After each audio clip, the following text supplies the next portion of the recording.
What's going on, everybody? Today we're going to go over three different types of resistances that are used in training.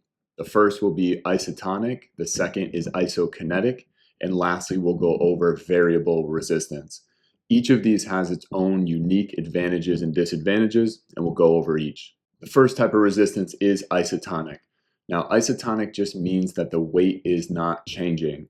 So this is your classic stuff that's used in strength and conditioning. This is your barbell with plate weight added and your dumbbell weight. The main advantage I see in isotonic weight is simply how easy it is to acquire it and use it in the weight room. So it is easy to get dumbbells and get barbells and plate weight. And if you're scaling that to a group, filling a room up with that sort of weight and getting enough of it is certainly an advantage of that type of weight. Now, I think there is a large disadvantage with isotonic weight, and that is that it does not accommodate any of the strength curves. There's three types of strength curves: ascending, descending, and bell shape. So if we think of an ascending strength curve, that means it is hardest at the bottom and easier at the top. Think of things like a squat or a deadlift as examples. It's harder to push out of the bottom, and then it becomes easier and easier as we get into these shallower ranges of motion. A descending strength curve is easier out of the bottom, and it gets progressively harder as you get into a more shortened position of that range of motion. Think a lat pull down, think a lateral raise, things like this, where out of the bottom you feel pretty strong, but as you progressively get higher into that pull up, for instance, it's a bit tougher as you get into that shortened position. A bell-shaped strength curve is the hardest in the middle of that curve. So think of like a leg extension where in the middle it's the toughest, and then below that or above that it's a little bit harder. So to accommodate these strength curves, we have to have a different type of resistance, or we could take advantage of a different type of resistance other than isotonic, because we know that if we only apply isotonic resistance, we are underloading parts of the range of motion. So that might be something to consider that, again, I think is pretty slept on in the strength and conditioning space, that if you are somebody who maybe sometimes you would bill yourself as the most functional because you're using barbell, plate weight, and dumbbells, and using some of these more complex exercises that are less constrained, like a barbell back squat, barbell deadlift, dumbbell variations of exercises only, that means there is some underloading going on. And I would argue some of that underloading is happening at pretty sport specific ranges of motion. Commonly, I may see how uncontrolled things can become with isotonic weight in these tougher positions. So at the bottom of a back squat, a lot of times what do we see? Maybe somebody sort of bouncing out of the bottom because it is more difficult out of the bottom. So that weight might be able to be handled for a significant part of that eccentric range of motion. But then when it becomes most difficult, there is some compensation due to momentum.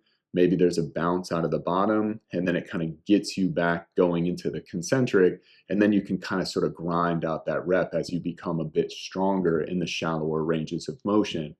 Now, why am I sort of concerned with that? Especially in that bottom position, there's a lot of compressive forces. If we're thinking of the squat as an example, compressive forces around the knee, and something that should be a slower effort turns into almost a bit of a dynamic effort, or something that's really straining the tendon at a bit higher velocity, which is not something I want out of maybe our repetition efforts or max efforts that are commonly loaded pretty heavily and that are commonly required from an athlete to get into these deeper ranges of motion, as we are requiring them to squat to 90 or below. Same with something like a deadlift, where we see maybe at a bottom position that there is a bouncing off the ground, like trap bar deadlifts may be more common these days, where there's a lack of control out of that bottom position, and using momentum by bouncing the weight off the ground kind of gets you out of the position that is toughest, and then gets you going where you can now start being more active or using more of your active tissue. Now, one thing I would recommend to remedy that is to be clear with your parameters with your athletes and emphasize and coach them up in terms of how much control you want to see from them throughout the entire range of that movement. Or you can add something like a band or chain weight to accommodate this ascending strength curve that the squat and the deadlift would be having. So if you add band weight, then the band will taper off, or the band tension will taper off at the bottom. And then as you rise up out of the squat, there will be more and more band tension that is engaged. So as you are coming up in the squat and getting stronger, it's accommodating that fact, and it's bringing on more tension to then distribute the load more evenly throughout the entire range. So that's something that you could leverage bands or chains with, which maybe traditionally are used in dynamic efforts, but I think they can also be used in your slower efforts to accommodate that ascending strength curve especially. Now, an example I'll use with a descending strength curve is some of the shoulder routines that I'll see a lot of people doing, and it's very common to see people use bands for, say, like a baseball shoulder routine, or any overhead sport, swimming, baseball, etc. And they'll use band tension as the thing to warm up the shoulder, when that's band tension is actually the opposite of the strength curve of that sort of movement. That would be accommodating an ascending strength curve. But when you're doing maybe these shoulder raises, a lateral raise or eyes wise tees, you are stronger in this lengthened position. And then that band tension is actually coming on more as you get into a shortened position where you are weakest. So unfortunately, that band tension is actually the opposite of what you would want to be going for in your classic shoulder routine. So I would not recommend guys using bands in that type of routine, because where you probably most want stress to be incurred is that lengthened position where you're getting a lot of decelerative forces, and you want to say, hey, in this range of motion, I want to make sure where I'm strongest that I'm loading this range properly, and a band simply does not do that. The next type of resistance I want to talk about is isokinetic resistance. Now, isokinetic simply means that the speed does not change. So this is more common in electronic resistance, or machines that are equipped with this electronic resistance to allow you to program into the machine and regulate the speed at which that machine is moving.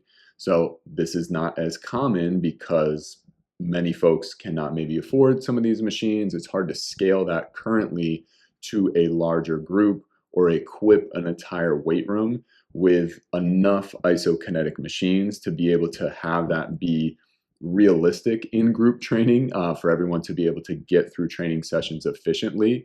But hopefully in the future, as electronic resistance inevitably takes over, we can start programming in these different types of resistances into these machines that are more, or relying more on electronic resistance. What I like about isokinetic resistance is that, again, that sled, if I'm using a isokinetic leg press, for example, what's nice about that is I can program in the speed at which the sled on that leg press is moving, and you can kind of just put in as much resistance into maybe the plate of that leg press as you can, which is why I think a lot of people like this for return to play.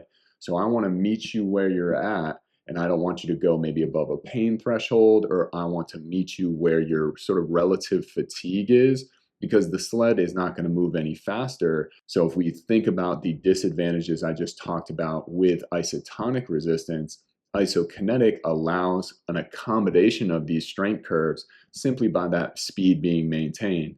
So out of the bottom position, we may just see force outputs lower, and that sled continues to move, and gradually those force outputs will increase, say in this leg press example, as you become stronger and stronger in those shallower ranges of motion. Same during the eccentric phase, that sled is maybe moving downward at 0.1 meters per second. We'll see some high forces at the top of that eccentric phase, and as we get lower and lower, it is kind of accommodating any strength curve because the sled is just moving at that constant speed. But if we're using only isotonic resistance, again, it doesn't really accommodate these weak parts in the ranges of motion. And so that makes it a little less advantageous in this case compared to isokinetic resistance. The last type of resistance I want to talk about is variable resistance. Now, this type of resistance is meant to accommodate each of the three strength curves. Historically, this has been done with machines like Nautilus machines developed by Arthur Jones. Nautilus machines used a cam-shaped pulley to allow for variable resistance on different machines. So on a knee extension machine, that cam would be shaped in a way to accommodate the bell-shaped strength curve. So that's an example of some selectorized piece of equipment or a traditional isotonic sort of weight being allowed to accommodate strength curves by using a particular shape of a pulley. In the modern day, this is turning into electronic resistance that you can program into whatever computer that machine might be using to then accommodate the three different types of strength curves. And I think that's the future state we're moving into, that we're going to drift towards most things being electronic resistance, and isotonic resistance is going to sort of drift away, which is okay. I know that'll take some time and the traditionalists will resist that. This is a future state where these machines will be this one-stop shop with a computer attached to it where you can just punch in the type of resistance that you're looking to use, or you can punch in what type of strength curve you're trying to accommodate, or you can overload particular ranges of motion. All of that's going to be able to be done on that computer. And I think this barbell plate plus dumbbell weight will get phased out and will be a thing of the past eventually, which is okay. I don't think that diminishes the quality of training. So again, variable resistance, there's examples now of a product called the Voltra. Voltra machine right now is the easiest machine I've come across to program in this accommodation to each of the strength curves, which I think is an awesome feature. So that way, like I said, with some of the disadvantages of isotonic resistance, where you're underloading these more sport-specific ranges of motion. So I keep using the squat or the deadlift as an example because these are common heavy hitter exercises. And when we get into these shallower ranges of motion, that I would contest are more representative of the sport. If we're thinking of, I'll use basketball as an example. If we look at film and we look at the type of ranges of motion where people have to be really strong and dynamic, those look more like half, quarter squats. Like, where are people jumping from? Where are people changing direction from? What are those joint positions? What are those shapes? What is the type of ranges of motion that they're getting into? It's not saying, hey, everybody's squatting to 90 degrees or below. So if we're underloading these more shallower sport-specific ranges of motion where we need to be producing these higher forces, I think that's a concern to me. And I think electronic resistance and being able to program in this variable resistance to accommodate strength curves is really going to be an advantage in the future.